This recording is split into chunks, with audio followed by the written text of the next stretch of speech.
This session is about attention through the lens of real LLM work, understanding transformer fundamentals, making inference more efficient, and recognizing the kinds of portfolio signals that matter for LLM, AI engineer, and agent roles. The goal is to connect core theory with practical implementation, so you can speak clearly about how these systems work and show evidence that you can build, optimize, and ship them. Why does attention matter so much? Because it shows up at 3 levels. First, it's the core architecture behind modern transformers and large language models. Second, at the systems level, it's often the main bottleneck for memory use, latency, and throughput. And third, it's a strong hiring signal. Understanding attention is often what separates someone who can name models from someone who can actually build and optimize them. Here's the plain language idea behind attention.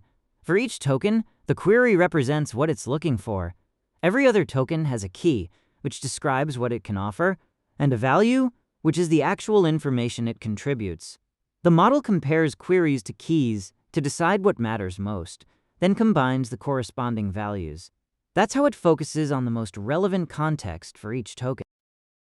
This slide highlights 2 key ideas in multi-head attention. First, we use multiple heads, so the model can attend to different representation subspaces at the same time, capturing different types of relationships in the input. Second, the dot product scores are scaled by the square root of DL_CRU.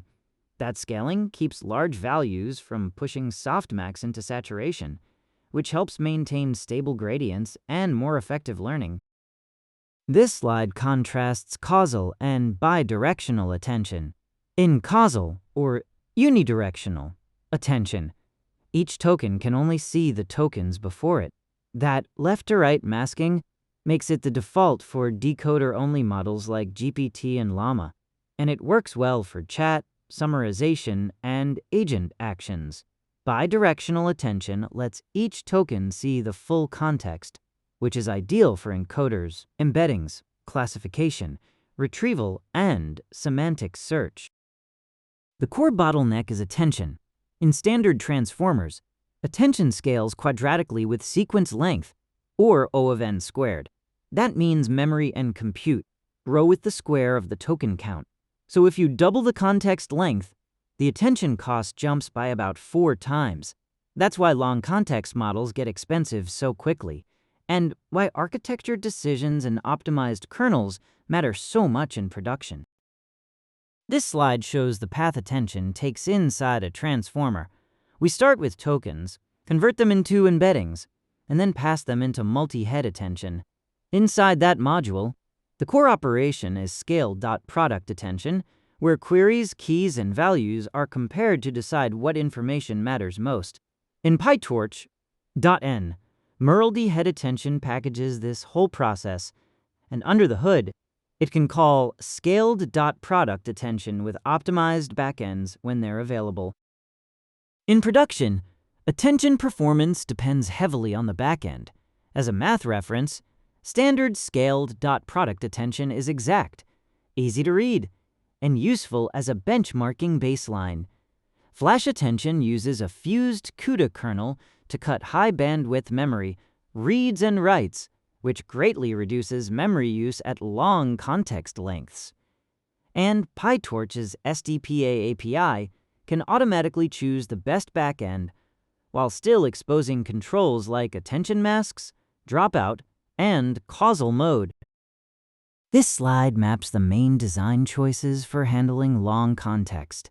At one end, full attention lets every token interact with every other token, which gives the best quality but scales quadratically in cost.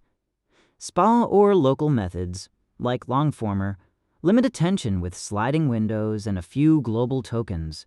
Approximate approaches, like reformer's LSH, bucket similar queries, and retrieval-based systems, like RAG with chunking, avoid huge context windows altogether. Here's a simple rule of thumb for choosing attention strategies. For short generation tasks, causal full attention works well because sequence lengths stay small and quality remains high. For very long documents, Sparse or chunked attention is better since full quadratic attention becomes too expensive. For semantic search or embeddings, use a bidirectional encoder to capture full context.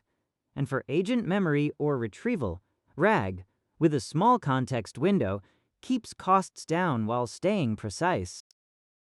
In this chapter, we'll look at attention as a hiring signal. When interviewers ask about attention, they're usually testing more than whether you recognize the term or can name the original paper. They're looking for three things. First, basic model literacy. Do you understand how attention works? Second, framework fluency. Can you implement or reason about it in practice? And third, production judgment. Do you know when and why to use it in real systems? Here are the 6 attention questions most likely to come up in an interview. Be ready to explain queries, keys, and values in simple terms, and why multi-head attention learns separate projections.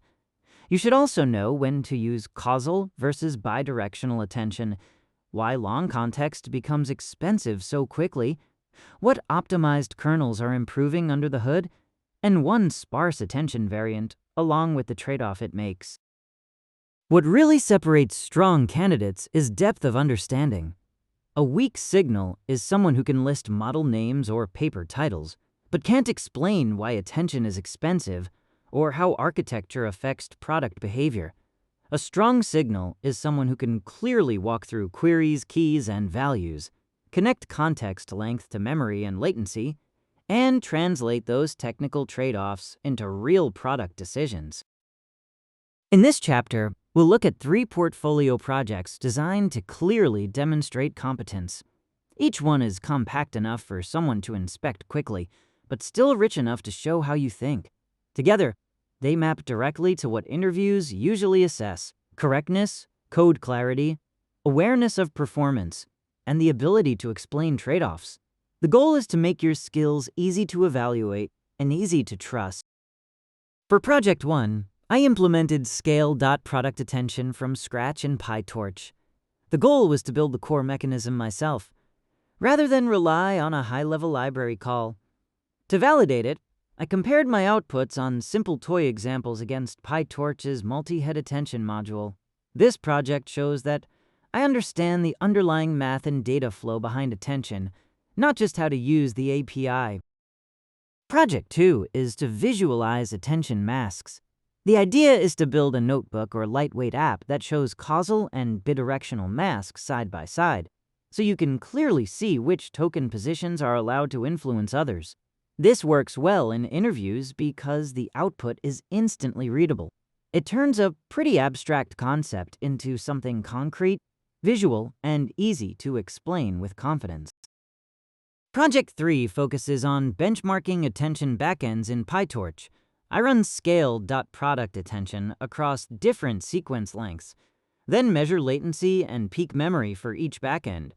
From there, I look for the breakdown points, where memory usage spikes or latency starts to degrade, and identify when attention becomes the main runtime bottleneck. The goal isn't novel research. It's showing practical inference profiling skills and correct use of the official PyTorch backends. This slide shows how the 3 projects align with the interview criteria. The from-scratch implementation highlights correctness and fluency with the framework, which is especially relevant for an LLM engineer role. The mask visualization project demonstrates clarity and explainability, making it a strong fit for AI product or ML platform work. And the backend benchmarking project shows performance awareness and trade-off thinking, which maps well to inference engineering and agent platform roles. A strong career strategy in AI starts with attention as a bridge topic, because it connects core intuition to modern language models. From there, build model literacy by understanding the original transformer architecture. Just as important is framework fluency, being comfortable with PyTorch and Hugging Face in real workflows. And finally, develop deployment judgment so you can reason clearly about latency, memory use, and how models behave in actual products. Here are the key takeaways. First, Know the mechanism well enough to explain queries, keys, values, multi-head projections, and scale dot product attention without relying on notes. Second, understand the cost. Attention scales quadratically, and that directly affects architecture decisions in production. Third, build a small portfolio with 3 focused projects that show correctness, clarity, and performance reasoning. And finally, stick to official sources: PyTorch, Hugging Face, and the original Transformer paper.